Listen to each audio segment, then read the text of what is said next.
নিশা দক্ষিণ কামৰূপৰ গৰৈমাৰীত ভয়ংকৰ পথ দুৰ্ঘটনা আৰক্ষী কনিষ্টবলসহ মুঠ 4জন লোক আহত দুৰ্ঘটনাত আহত জোৰশিমুলী আৰক্ষী চকীৰ কনিষ্টবল নন্দেশ্বৰ হাজৰিকা মফিদা বেগম আফজাল খান আৰু ডালিমন নেছা সংকটজনক অৱস্থাত কনিষ্টবল নন্দেশ্বৰ হাজৰিকা আৰু মফিদা বেগমক জিএমচিলৈ প্ৰেৰণ কৰা হৈছে উল্লেখযোগ্য যে হাতীখোলাত সংঘটিত এক মাৰপিটৰ ঘটনাত আহত কেইবাগৰাকী লোকৰ স্বাস্থ্য পৰীক্ষা কৰোৱাই এখন অটোত জোৰশিমুলী আৰক্ষী চকীলৈ উভতি যোৱাৰ পথতেই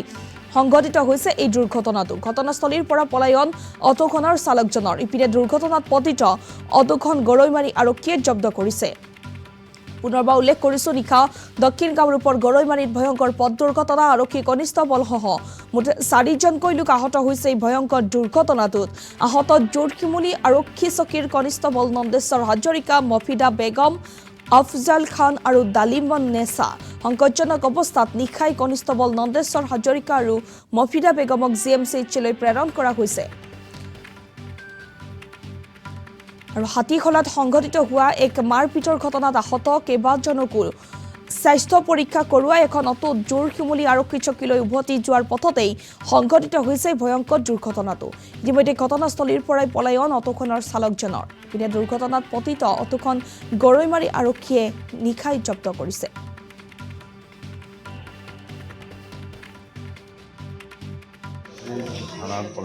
এলএনকে নন্দেশ্বৰ হাজৰিকা তেখেতে কেইজনমান আহত পেচেণ্টলৈ আমাৰ হস্পিটেললৈ লৈ আহিছিলে পৰীক্ষা পাতি কৰোৱাৰ পিছত তেখেতে থানালৈ গৈ আছিলে গৈ থাকোঁতে ৰাস্তাত এক্সিডেণ্ট হ'ল এক্সিডেণ্টটো হোৱাৰ পিছত ইয়াতে লৈ আহে কিন্তু তেখেতৰ অৱস্থা খুব বেয়া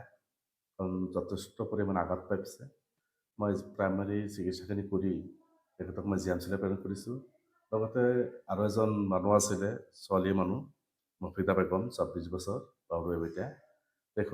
তেখেতো মানে মূৰত বুকুত আৰু পেটত যথেষ্ট মানে আঘাত পাইছে তেখেতকো মই উন্নত চিকিৎসাৰ কাৰণে জিএমচিলৈ প্ৰেৰণ কৰিছোঁ বাকী দুজন আছে এইটোক মই ইয়াতে চিকিৎসা কৰি আছোঁ নন্দেশ্বৰ হাজৰিকা এলএনকে জোৰশিমুলী আৰু মফিদা বেগম 26 বছৰ বাবুৱেবিটা এই দুজনকে জিএমচিলৈ প্ৰেৰণ কৰা হৈছে চিকিৎসাধীন হৈ আছে বাকী আফজাল খান আৰু আছিলে এইপিনে ডালিমন নেছা